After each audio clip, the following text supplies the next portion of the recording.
It's 11:50. Yes. So that's the reason I wanted a consensus unity. We can break for 10 minutes. Yeah. So all of us should be here, and it's not that all those are 12 o'clock. All of us should be be here. here. Yes. The next presentation on transparent targeted public distribution system by Department of Food and Civil Supplies, Government of Uttar Pradesh. Mr. Rajiv Agrawal, who is the Commissioner of Department of Food and Civil Supplies, UP. He will be making the presentation.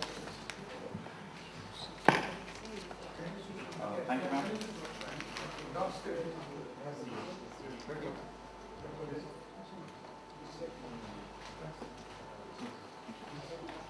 Thank you, ma'am. Friends.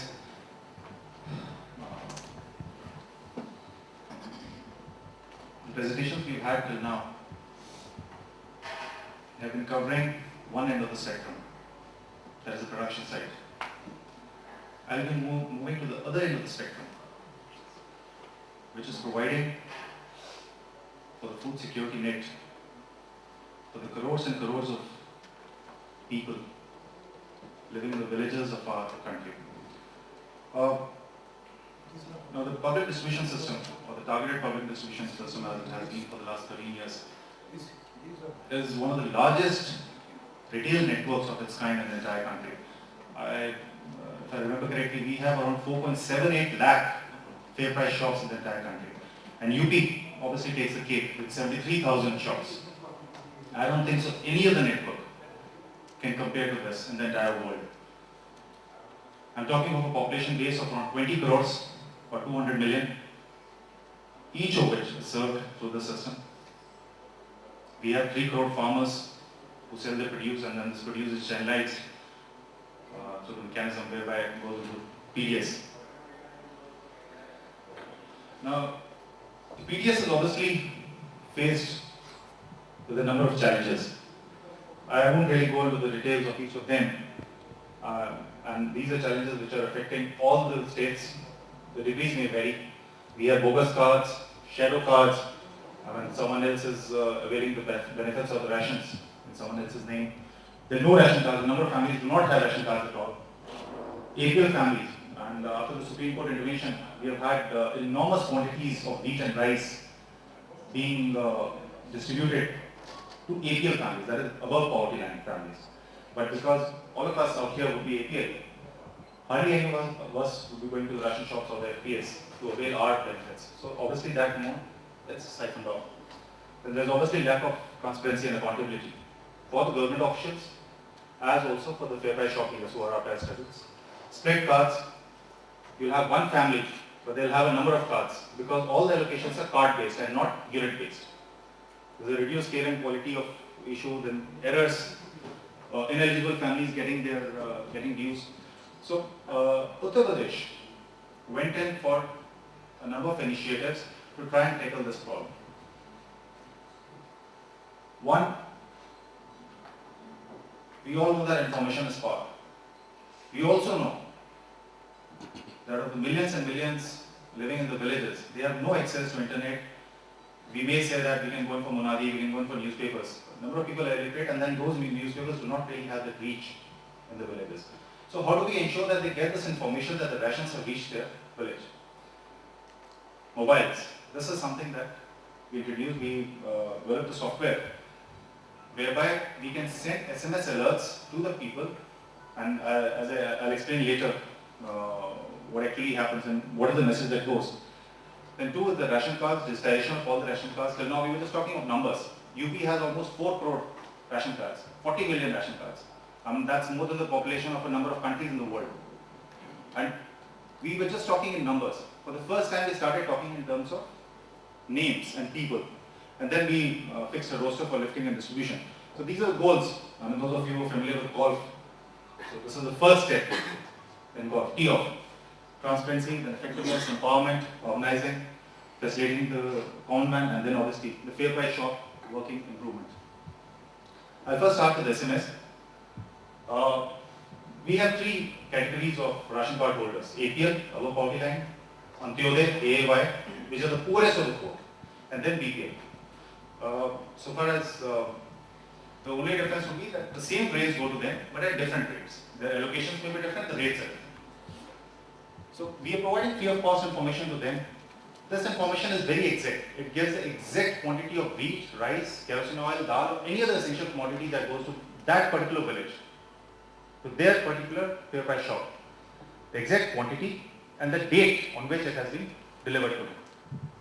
So that they know that now that our ration has come in the shop, we can go and pick it up.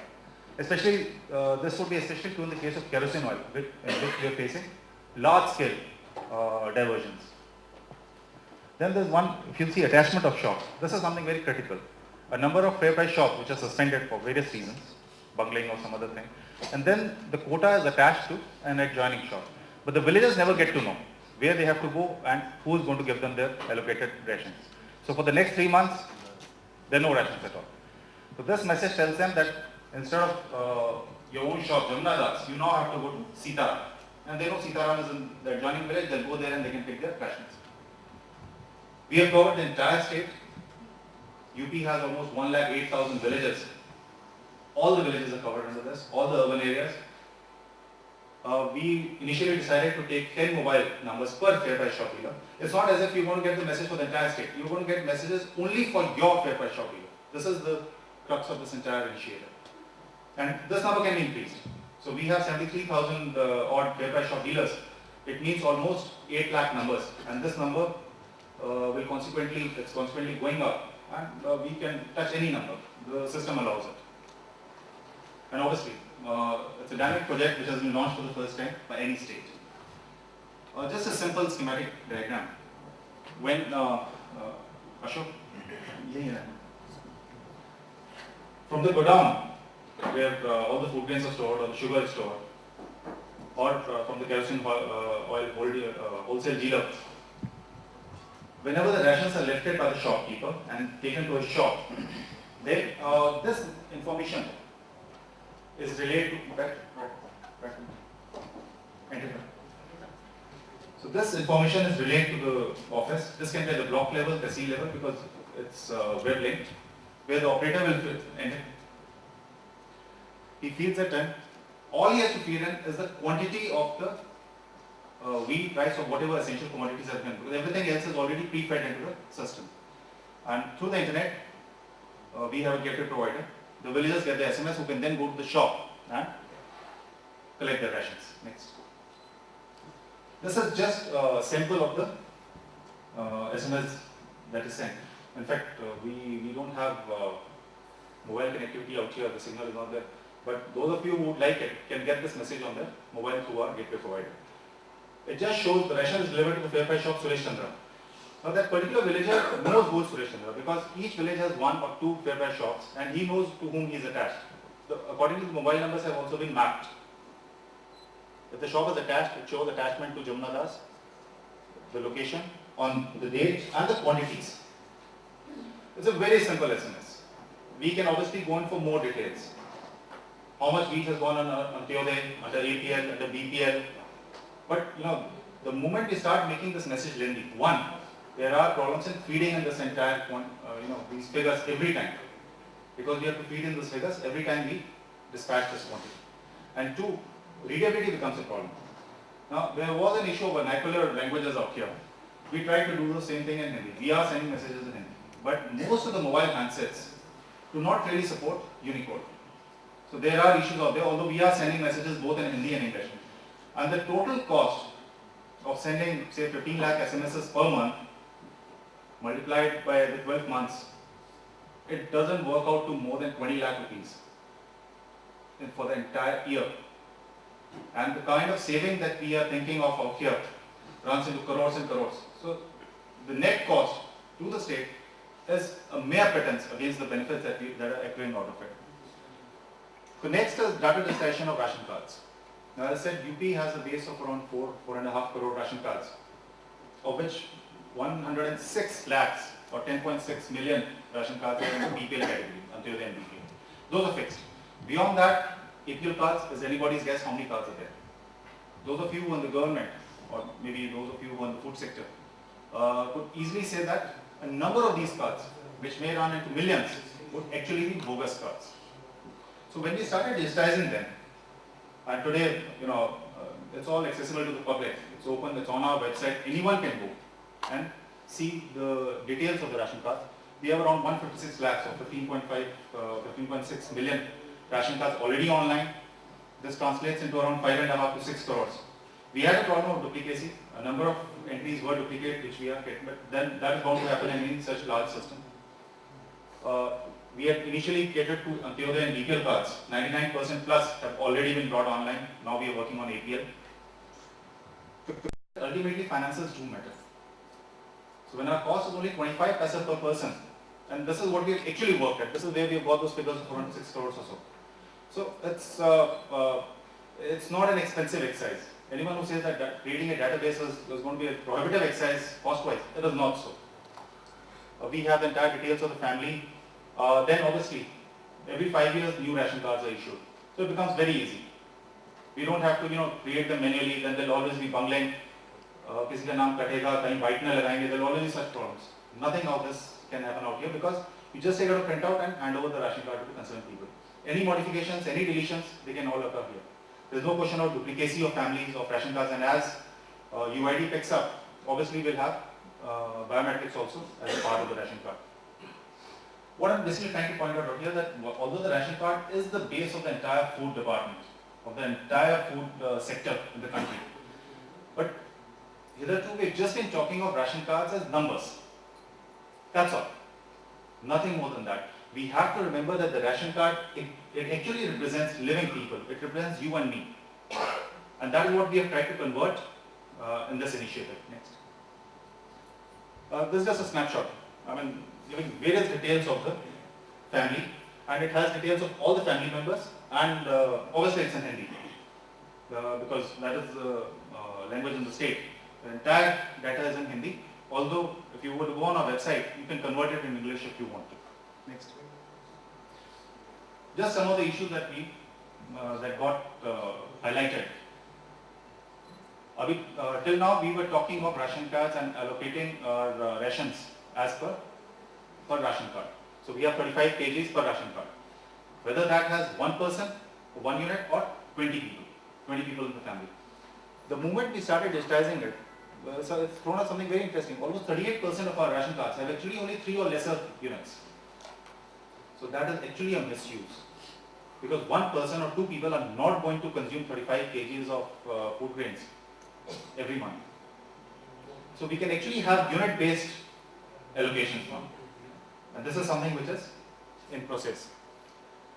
Obviously, it shows that we can increase our number of ration cards benefiting more families.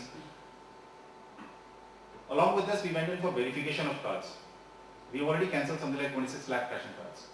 And the numbers, as I've said, we are talking of 25 lakhs. My gut feeling is it might be even 100 lakhs in UP. Other states would have similar numbers. So this is a problem which we have to deal with. While on the one hand, there are families who don't have ration cards. On the other, there are families who have more than one ration cards, and then there are bogus cards. Just to inflate the number so that we can offtake more kerosene oil, more food grains, and then siphon it off. Next. The third is again a very simple system, roster system. We said this is the date on which the food grains will travel from the base godown or from the district godown to the block. On so and so date, from the block godown to this fair price shop dealer number 1. And when will the people go to that fair price shop and lift? Because till then, whenever they would go, he would say, "Ki abhi aaya nahi hai, they still not come." Yeah, if they would go later in the month, he would say, "Ki I've already distributed it." Now we have fixed those dates, and these dates are sacrosanct. So if they go on that day, he's bound to give it on that day. And after that, he can always go later, and he'll give it to them on later days also. But on those days, we have supervisory officers, and certainly the offtake and actual distribution has risen manifold because of this. Then obviously that's all better. Then we have physical verification at various levels. Next. The various services that we have been able to implement in a very short time through these initiatives. Obviously, G2C, we have information on various issues, and we make sure that eligible families get new ration cards. Now, when we actually started digitizing data, and we made sure that our entire staff went ahead and got this data online, they actually had to go to the field because there was no record.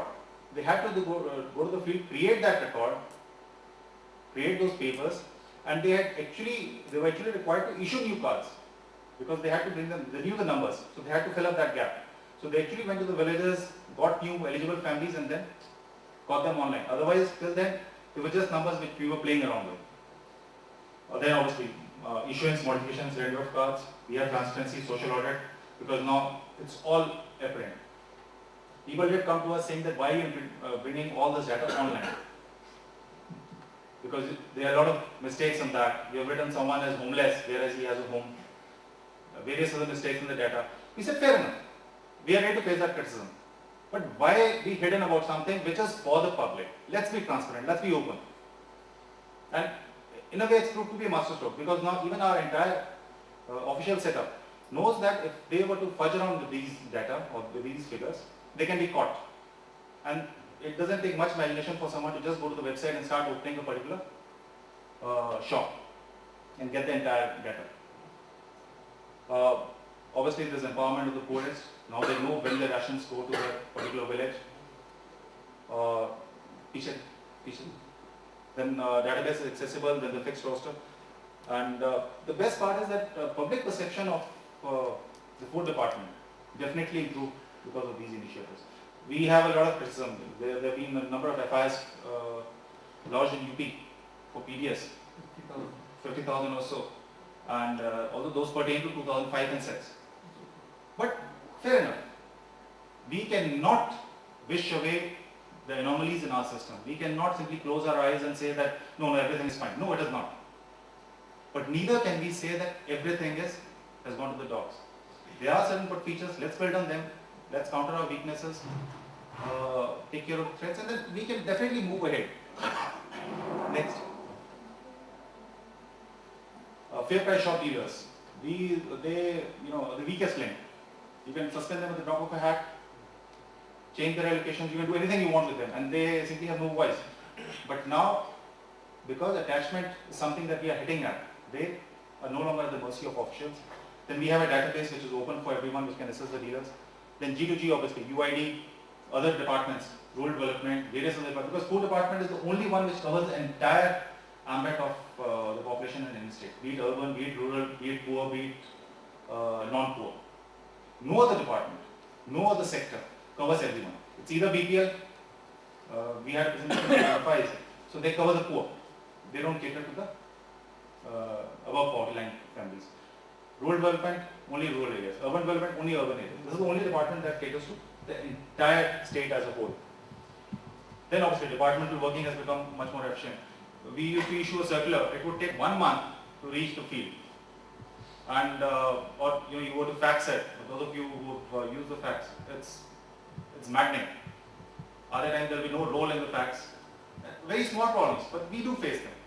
So all we did was, any circular we issued, uploaded it on the website. At one go, all the officers in the entire state, and UP is a huge state, all the officers could download it and use it. Allocations, any other circulars. So we were able to ensure that everyone got the information. And then obviously, as an MIS, we used it for as an MIS also. The best part was the attitudinal change. As a society, all of us, including me, we all tend to blame the food departments in all states. Chori here. I mean, it's a standard practice. So much so that the officials of the department would also say the same. Hamara kya, chori. You know, they're labeled as thieves. The moment you're in the food department, you're a thief. But for the first time, when they actually got down to doing this, and with only 30% of the sanctioned manpower, we had a slew of retirements over the last 5 years. So, and no new recruitments. Just with 30% of the manpower, when they actually went in for data discussion, for sending these SMSs, for gathering everything, for providing this information, and you know, they actually saw that change coming in public perception, in the people. We took care of the HR issues, promotions after say 30 years or so, so that those people actually got that sense of ownership and sense, you know, that belief that no, we do matter, we can make a difference, and we kind of pride in their work in the department and the scheme. Next. As I said, the ration card is not a number. This is something we've been stressing again and again. It's the base of our entire department. It's not just a number. We have to remember it's ultimately a family. It's a living family. And for crores and crores of those families, it's the lifeline. What we have done next is, it's definitely a small step in terms of finances, in terms of what we have actually achieved. We have a long way to go. As far as PDS and UP is concerned, it is a giant leap. Thank you.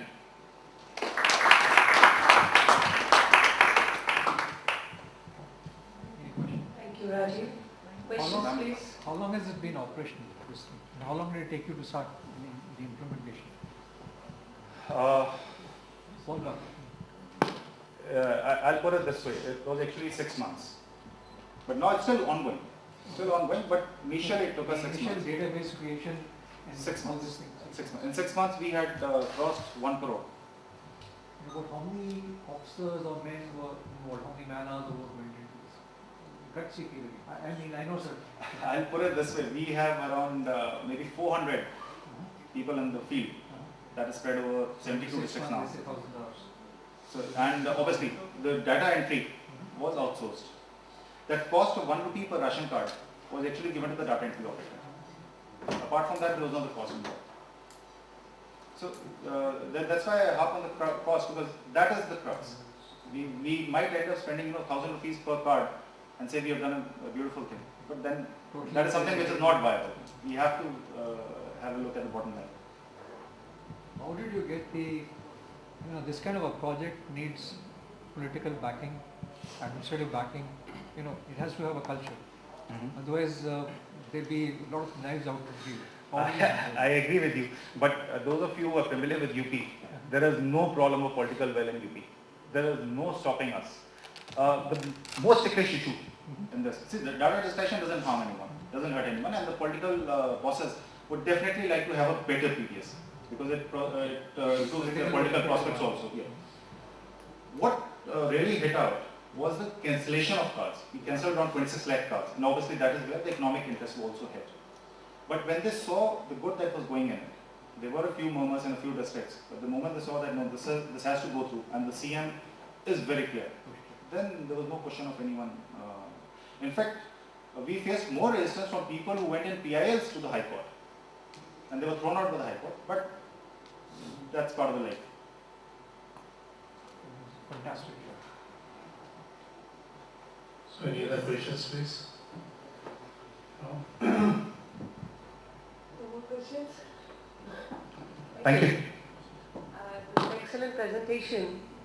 And as I would inform persons who raised the question on PDS. In fact, this computerizing of database is one of the priority issues that is now being addressed by the governments all over the country, because gradually it's being realized that the manual databases that were existing, they take a lot of time for the officials, and they cross-matching of the data, and also, as he said, managing the database itself, because in the absence of, say,